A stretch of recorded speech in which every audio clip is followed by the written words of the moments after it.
A single mother agrees to work for a millionaire to pay off her debts. But what happens leaves her shocked. It was a hot, sunny summer day, the kind that felt tailor-made for happiness. Nathan Collins, a man who had it all, immense wealth, a loving family, and a seemingly perfect life, was in a car with his wife, Elizabeth, and their son, Oliver, driving along a coastal road toward Lake Tahoe. Laughter filled the car as upbeat music played in the background. Elizabeth, her enchanting smile lighting up the moment, sang an old melody, while Oliver, from the back seat, joined in with contagious energy. Nathan, behind the wheel, felt like the luckiest man alive. Suddenly, the sound of laughter was shattered by the screeching of brakes and tires. A car, out of control, came speeding around a curve, veering into their lane. Everything happened in seconds. The collision, the sound of twisting metal, the screams, and then silence. When Nathan opened his eyes, he saw a scene that would forever haunt him. The wrecked car, the absence of any sound except for his own heart pounding, and the emptiness in the seat beside him. Elizabeth and Oliver hadn't survived.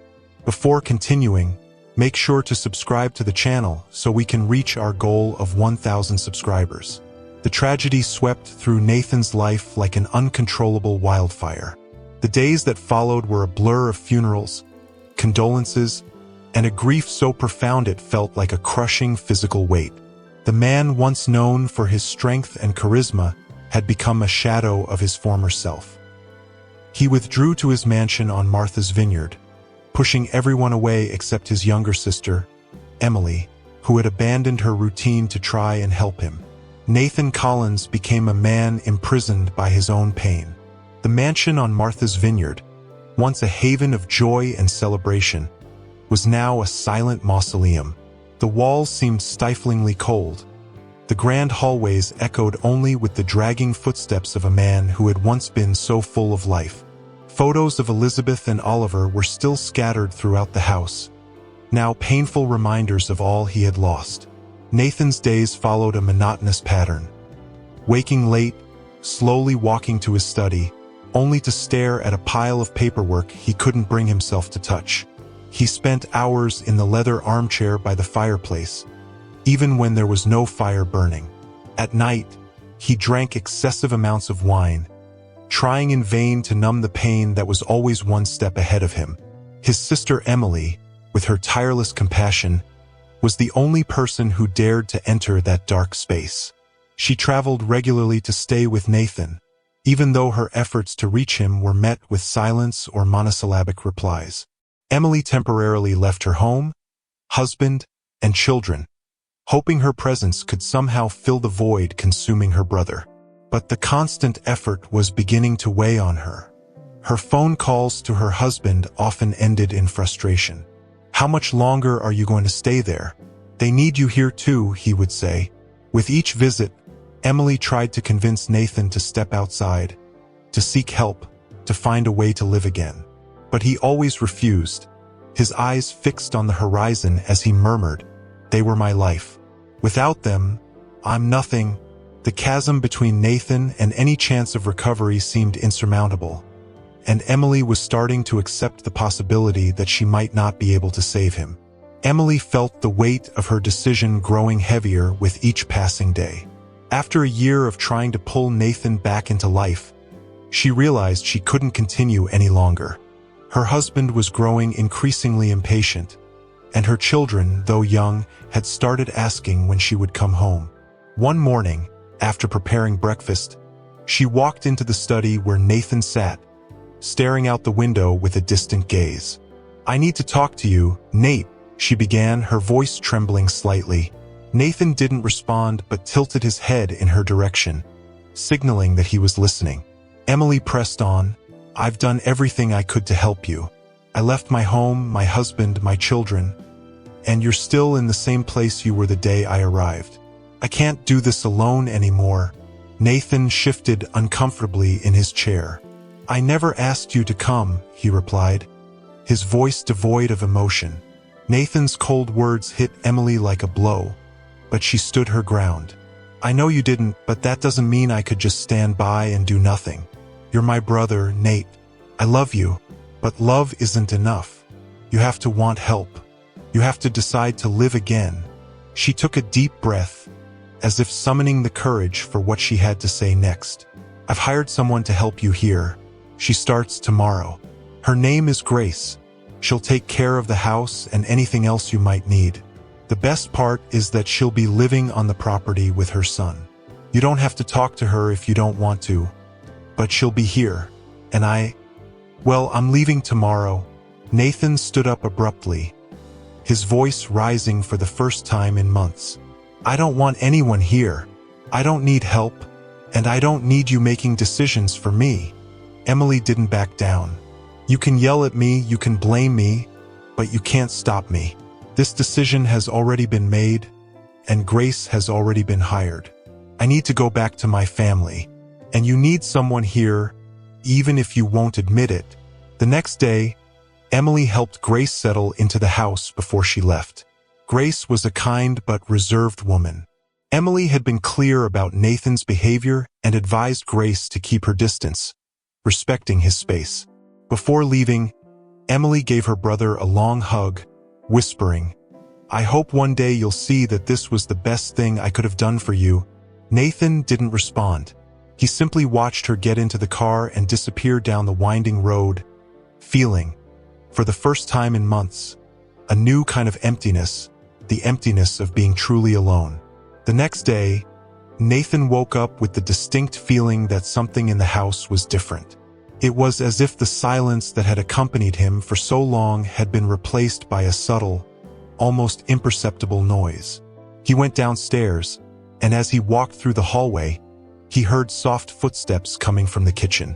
Glancing quickly, he saw a woman with brown hair tied up in a bun, dressed in simple clothes, arranging a basket of fresh fruit. It was Grace, who, focused on her task, didn't notice she was being watched. Nathan felt a wave of irritation. This was his house, and he hadn't authorized her presence here. He entered the kitchen with purposeful strides, making sure she noticed him. Grace looked up, surprised, but maintained her composure. Good morning, Mr. Collins. I'm Grace Miller. Emily explained how things work around here, and I hope to be of help during my time in the house. He responded curtly, fine. Just do what you were hired to do and stay out of my way. Before Grace could reply, Nathan had already turned and left, leaving behind a palpable tension in the air. Grace knew dealing with him wouldn't be easy. However, she needed the job. Her son, Ethan, was excited about moving into such a large house, but she had firmly instructed him, Ethan, you need to be careful here. Mr. Collins doesn't like noise, and we have to respect that. The boy, always obedient, promised to do his part. In the first few weeks, Grace worked quietly, cleaning the rooms, organizing the house, and tending the garden without ever trying to engage Nathan. She occasionally noticed his presence as he passed by her, his gaze always distant. Even when contact was unavoidable, he would only mutter something short, keeping as much emotional distance as possible. Despite this, she began to pick up on little details about him, like the glass of wine he always left next to the armchair in the living room or the long stares he gave to a family portrait hanging on the main wall. Ethan, on the other hand, explored the property with the boundless curiosity of a child. He spent hours in the garden, playing with sticks or watching birds. One afternoon, as he ran across the lawn, Nathan saw him through the window. For a moment, the man froze, watching the boy with a mixture of sadness and something he couldn't quite identify. It was as if seeing Ethan had reawakened a fragment of memory he had long buried. On a sunny day, the house was quiet. Ethan had gone to school, and Grace was taking advantage of the moment to clean the upstairs hallways. As she wiped down the shelves filled with books and decorative objects, her phone buzzed in her pocket. Answering it, she was greeted by a serious male voice. Mrs. Grace Miller? This is John Harper, an attorney. I have important information. A wave of tension washed over Grace. The attorney continued, informing her that Ethan's father had filed a lawsuit seeking custody of the boy. He claimed she was an unfit mother and that he had the financial means to provide a better life for their son. With every word, Grace felt the ground beneath her feet crumble. When the call ended, her hands trembled so much that the phone slipped from her grasp, hitting the floor with a dull thud. Grace sat in the hallway, her back against the wall, her eyes wide as she tried to process what she had just heard. It felt like a movie of her life was playing before her eyes. The abandonment, the sleepless nights, the tireless effort to raise Ethan on her own. The injustice of the situation hit her like a tidal wave, and she couldn't hold back the tears. Sitting there with her face in her hands, she sobbed quietly. Nathan, who was climbing the stairs on his way to his office, caught a glimpse of her and stopped, alarmed. He didn't know what to do at first. Grace looked so fragile in that moment that something inside him cracked. "Are you hurt?" he asked, stepping closer. His voice, though stiff, carried a trace of concern. Grace quickly tried to wipe her face, shaking her head. "I know. I'm not hurt." Nathan pressed further. "If you're not hurt, then what happened? Why are you crying?" He offered her his hand to help her up, and after a moment's hesitation, she accepted. Once they were seated in the living room, Nathan went to the kitchen to fetch her a glass of water. Meanwhile, Grace's mind drifted back to the past, reliving how deeply she had once loved Jake, Ethan's father. They had been inseparable, sharing moments she had believed were one of a kind. To her, Jake had been the love of her life. One day, everything changed. Grace discovered she was pregnant. Although she knew raising a child would be challenging, she believed their love could overcome any obstacle. When she decided to share the news with Jake, his reaction took her by surprise. "You're pregnant?" he asked, visibly nervous. "Yes, I know it won't be easy, but we love each other, Jake. We can face this together," Grace replied, her eyes filled with hope. Jake ran his hand through his hair, visibly agitated, before responding. "Grace, I'm not ready to be a father. This will ruin my youth." "What do you mean?" she asked, her chest tightening. "I'm not sure I love you the way you love me. I don't know if I want a future with you. I'm still trying to figure out what I want in life." His words cut through Grace like knives. She tried to argue, but he interrupted her. "You should terminate the pregnancy. Either you do that or it's the end for us. I can't be here if you choose to go through with it." Grace couldn't believe what she was hearing.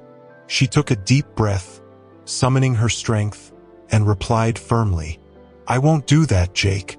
This life inside me is a part of me, and it needs me." Jake took a step back, as if physically distancing himself from the decision. "Then that's it. The choice is yours, but as far as I'm concerned, it's over. I never want to see you again." Grace stared at the floor, holding back her tears.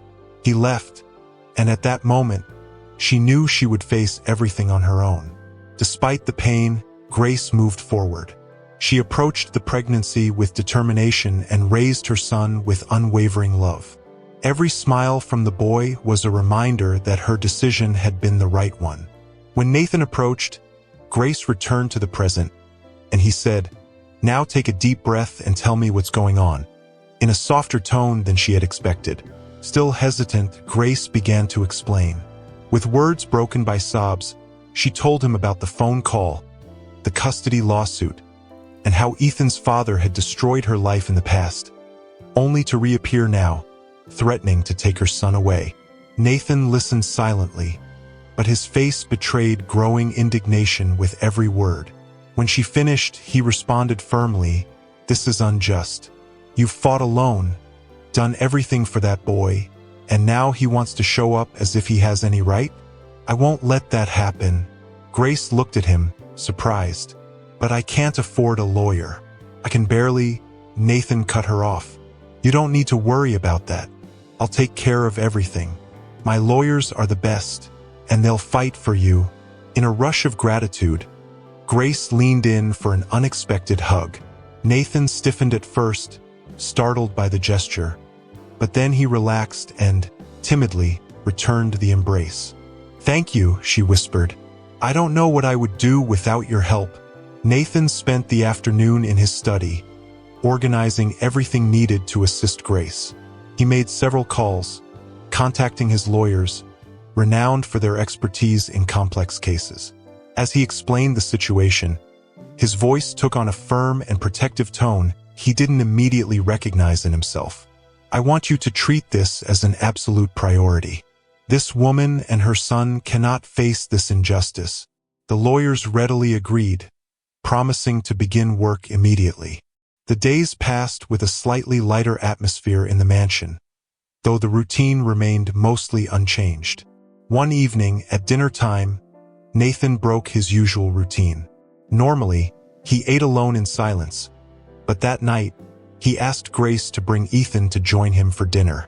When she appeared at the dining room door with the boy, there was an air of hesitation. "Are you sure we're not intruding, Mr. Collins?" she asked, her gaze uncertain. Nathan nodded. "Not at all. Please have a seat." As Grace and Ethan settled at the table, Nathan noticed something about the boy that intrigued him. Ethan was polite and spoke with a maturity beyond his years. Ethan thanked them for each dish served, chatted with Nathan about the birds he had seen in the garden, and even asked if he liked puzzles, mentioning that it was his favorite activity. Nathan, surprised, replied, "I loved them when I was a kid. We might have some stored around here." The evening unfolded unexpectedly. Nathan found himself smiling at times, something he hadn't done in a very long time. At the end of the meal, Ethan thanked him again and said, "That was a very nice dinner, Mr. Collins. Thank you for letting us be here." Nathan felt a tightness in his chest. "It was nice to have company, Ethan. Let's do this more often." Ethan was already fast asleep when Grace finished tidying up the kitchen. She checked the final details and sighed in relief. It was then that Nathan appeared at the door, holding a glass of wine. "I thought you'd already gone to rest," he remarked with a faint smile. "I'm just about to," Grace replied, adjusting her apron. Before she could move, Nathan picked up another glass and poured some wine. "Stay a little longer," he said, extending the glass to her. "Come out to the porch. It's a beautiful night, and the stars are incredible." Grace hesitated for a moment but noticed that Nathan seemed to need company. He had been so helpful over the past few days, and she felt she could repay the kindness in some small way. "All right, just for a moment," she replied, accepting the glass. They walked to the porch, where comfortable chairs were arranged to face the starry sky. Grace sat in one of them while Nathan settled into another. For a few moments, they sat in silence, simply enjoying the tranquility of the night. Nathan broke the silence first, turning to her. "How does a woman as beautiful as you end up working as a housekeeper in mansions?" Grace let out a soft laugh, slightly caught off guard by the question. "It wasn't exactly a choice," she said, glancing at the wine in her glass. "When Ethan was born, I found myself alone. Without a degree, I had to take whatever work I could find to support my son. My parents live on the other side of the country, and going back home was never an option. It would have been a disgrace to the family." Nathan observed her for a moment before speaking. "You're amazing, you know that?" he said, his voice filled with admiration. "Very few people would have had the courage and strength you've shown to keep moving forward." Grace felt her cheeks flush and shook her head, a modest smile playing on her lips. "Thank you. But what about you? Are you doing okay?" she asked, shifting the focus of the conversation. Nathan sighed, gazing at the stars. "Since you came here, things have changed. This house felt dead before. Hearing Ethan's laughter while he plays in the garden, it's brought life back to this place." He paused, his expression thoughtful. "And helping you, even in small ways, has made me realize that life does go on. I felt more alive. I'm starting to think that maybe it's time to get back into business, to rebuild myself. Your conversations have given me a kind of energy I didn't know I still had." Grace gave him a warm smile, touched by his words. "I'm so glad to hear that, Nathan. You deserve good things." The two fell into silence again, but this time it was a comfortable quiet. Grace stood and said her goodbyes. "Good night, Nathan. It was a nice talk." "Good night, Grace, and thank you." She went to her room while Nathan stayed on the porch, gazing at the sky.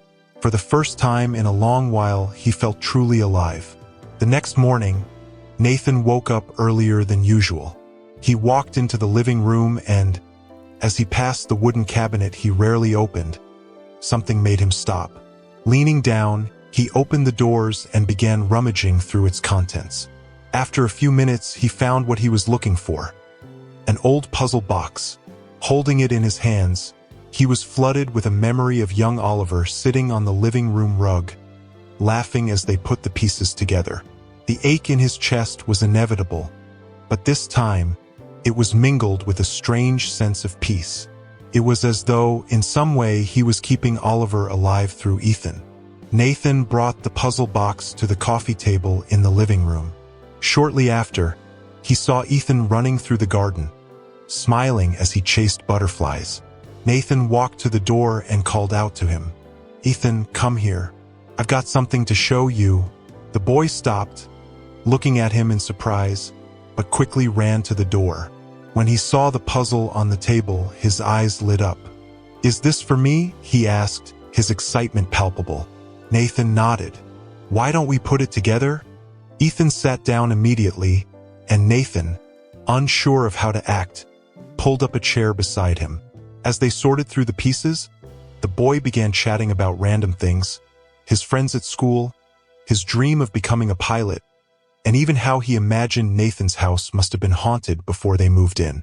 Nathan laughed for the first time in ages, surprised by the lightness Ethan brought into his life. Grace appeared in the doorway, a dish towel in hand, and froze when she saw the two of them together. The sight of Nathan, usually so reserved, sitting with Ethan and smiling, warmed her heart.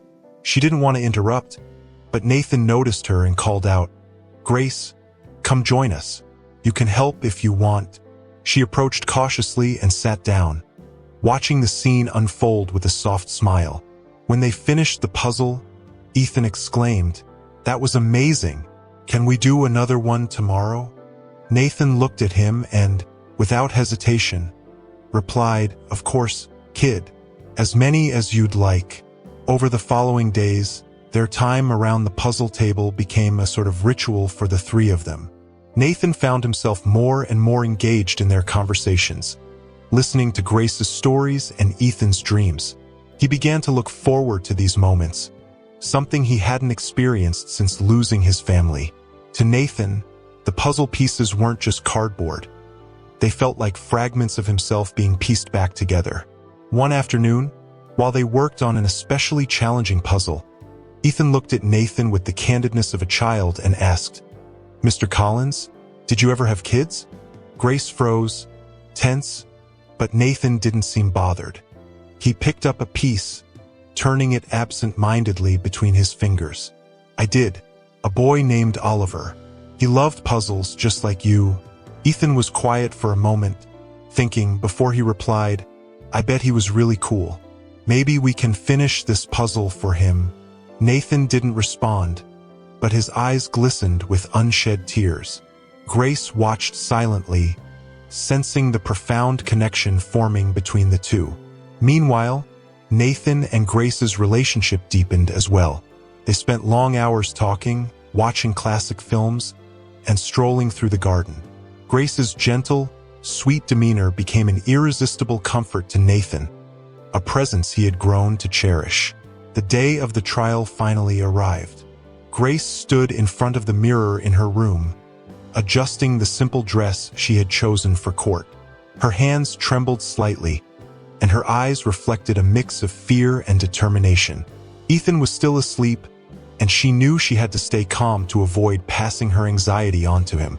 A soft knock at the door pulled her from her thoughts. When she opened it, Nathan was standing there, already dressed in a suit, his expression serious.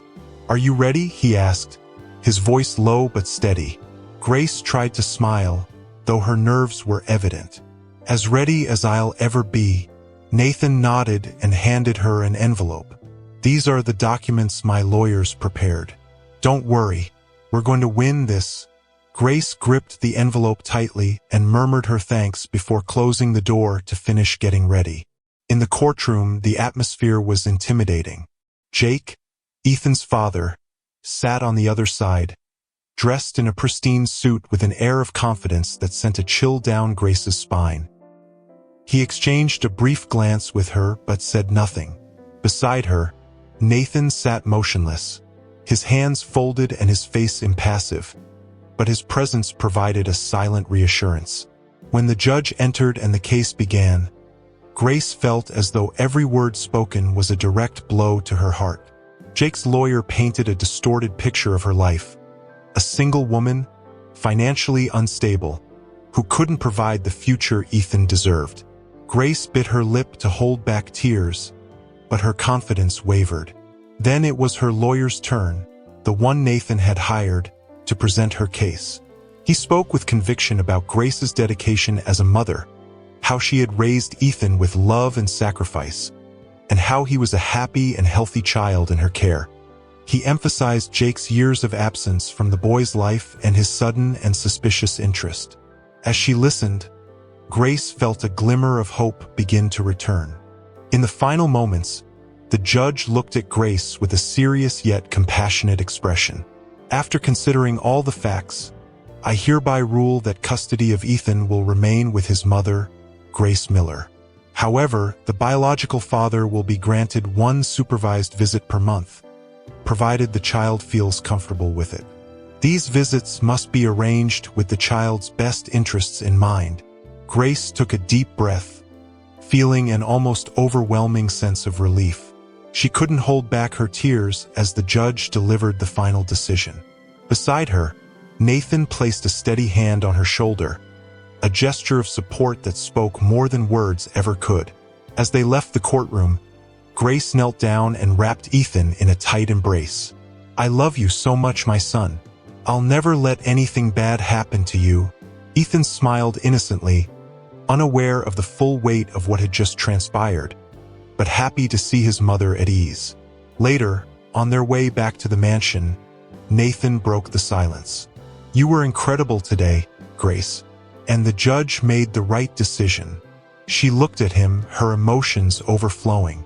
"I couldn't have done it without you. Thank you for believing in me, even when I didn't believe in myself." Nathan turned his gaze to the window, but a faint smile played on his lips. "Maybe you've helped me more than you realize." Grace sighed in relief as she sat beside Nathan, whose steady presence exuded reassurance. Despite the comfort he offered, an uneasiness stirred within her. The idea of changes in Ethan's life, and especially the thought of having to see Jake every month, the man who had caused her so much pain, made her heart race with worry. "You're not alone, Grace," Nathan said, turning to her and gently holding her hand. "We'll face this together, for you and for Ethan." She nodded with a small smile, though her mind remained a whirlwind of conflicting thoughts. At the first visitation, Ethan hid behind Grace, peeking at his father with wary eyes. Jake, however, seemed different. He wasn't the same man who had abandoned them. He arrived holding a bouquet of flowers, which he extended toward Grace. "These are for you," he said nervously as she accepted the flowers, her expression neutral. "Thank you," Grace replied without emotion, while Ethan silently observed the interaction. Jake took a deep breath and asked for a moment alone with Grace. Reluctantly, she agreed, leading him to a corner of the garden. He began to speak, his words laden with regret. "Grace, I know I hurt you deeply." He looked away, seeming ashamed. "I was a coward, selfish. Not a day goes by that I don't regret everything I did. Seeing you and Ethan now, it reminds me of what I lost. And looking at you, I realize that the feelings I once had for you have come rushing back. Grace, I want to start over, to be a father to Ethan and..." Maybe a better man for you. Grace froze, his words crashing over her like a wave. She didn't know what to feel. Anger, surprise, sadness? It all felt so confusing. I don't know what to say, she replied, her voice barely above a whisper. I need time to process this. Jake nodded, understanding. Of course I understand. Take all the time you need, he said, and Grace returned to the mansion, leaving Jake and Ethan in the garden. Nathan had been watching everything from the window, his heart heavy. He tried to push away the unease he felt, but a sharp pang of jealousy hit him. It was in that moment that he realized something he had been trying to deny. What he felt for Grace was more than admiration. He was in love. Later, Grace was in the kitchen, tears streaming down her face as she tried to wash the dishes. She felt a gentle touch on her shoulder and turned to find Nathan standing there, his eyes full of concern. "Grace, are you okay?" he asked, his voice soft. "No," she said, averting her gaze and wiping her eyes with the sleeve of her blouse. It was a hard moment. It brought up old wounds I thought had already healed. Nathan stepped closer and wrapped her in a firm embrace. His warmth surrounded her, bringing a sense of comfort she hadn't expected. "But, did you feel anything for him?" Nathan asked hesitantly. "Did something change? Do you still love him?" Grace pulled back just enough to look into his eyes. "No, Nathan. I don't feel anything for him except anger. And it's still hard to forgive him." Nathan let out a heavy sigh, visible relief washing over his face. "Thank God," he murmured. Grace frowned, puzzled. "What do you mean, thank God?" He hesitated for a moment but finally let the words come out. Because I was so afraid of losing you." "Grace," he said, his voice lowering and growing hoarse. "I thought what I felt was just admiration. But when I saw you with those flowers, I realized I'm in love with you. I can't bear the thought of seeing you leave. I need you here." Grace felt her heart race, her eyes widening slightly before a shy smile spread across her lips. "Nathan, I thought it was just me who felt this way. I tried to hide it from myself, telling myself it was all in my head. But your presence makes my heart race. You make me feel so good." Nathan smiled, a genuine and intense smile, as his fingers gently held her waist. He raised one hand to her face, caressing her skin tenderly. "Then I guess we don't need to hide this anymore," he whispered, leaning in slowly. Grace closed her eyes, feeling the warm touch of Nathan's lips meeting hers. The kiss was full of emotion, as if they were pouring out everything they had held back for so long. It started soft, but soon became more intense, charged with passion and promises of a new beginning. When their lips parted, both were breathless but smiling. Grace looked at him, her eyes glistening. "I think this is the start of something wonderful," she said. "No doubt about it," Nathan replied, still holding her tightly, as if he never wanted to let her go. When the day finally ended, Grace went upstairs to Ethan's room and found the boy sitting on his bed, clutching the teddy bear he used to carry around when he was younger. "Are you okay, my love?" she asked, sitting down beside him. "Why did he leave, Mom?" Ethan asked, his voice fragile. Grace swallowed hard, searching for the right words. "Because he thought he wasn't ready to be a dad. But now he wants to try to be better. And if you're willing, we can give him that chance. What do you think?" Ethan took a moment before replying. "Maybe, but I don't want him to take you away from me." Grace hugged him tightly. "That will never happen, Ethan. Never." The days following Nathan and Grace's confession to each other were marked by a subtle yet tangible shift. Their relationship had taken on a new dimension, full of small gestures of affection that felt natural and inevitable. These weren't grand displays but rather lingering glances, unprompted smiles, and moments of closeness that spoke louder than words. One morning, while Grace was tending the garden, Nathan approached with an envelope in his hands. "I've got something for you," he said, his smile a mix of mystery and excitement. Grace looked at him curiously and took the envelope. Opening it, she found 2 tickets to an art exhibition in the city. You mentioned a few weeks ago that you loved art but hadn't been to a gallery in years. I thought we could change that, Nathan explained. Grace was speechless for a moment. Nathan, it's amazing. Thank you. Her eyes sparkled with emotion. Consider it an invitation. Just the 2 of us. I think we deserve some time for ourselves. On the night of the exhibition, Grace wore a simple yet elegant dress that accentuated her natural beauty. Nathan, in a perfectly tailored suit, seemed more at ease than he had in years. They strolled through the gallery, discussing the artwork and sharing personal stories they had never told each other before. For Nathan, it was the first time in years that he allowed himself to enjoy something without the weight of guilt or sadness. For Grace, it was a glimpse of what life could be, full of hope and love. As they left the gallery, they decided to take a walk through a nearby park, where delicate lights illuminated the paths. Nathan stopped suddenly, taking Grace's hand. I don't want this to be temporary, he said, his tone firm and sincere. I want you and Ethan in my life. Not just now, but always. He reached into his pocket and pulled out a small jewelry box. Kneeling before her, he opened it to reveal a stunning engagement ring. Grace, will you marry me? Grace felt her heart race. There was something so genuine in his words that she couldn't hold back the tears that welled up. She replied, yes, of course, yes. She leapt into his arms and hugged him tenderly. He wrapped her in his embrace, feeling as though life had been exceedingly generous with him. Back at the mansion, Ethan was waiting for them, wide awake, with a mischievous grin. You took a long time, he teased as Grace hugged him. Nathan crouched down to the boy's level, placing a hand on his shoulder. I think we need to talk, Ethan. How would you feel about staying here with me forever? Not just for visits, but as a family. Ethan looked at him, confused at first, but then a big smile spread across his face. You mean we can stay here forever? Nathan nodded, and the boy threw himself into his arms, hugging him tightly.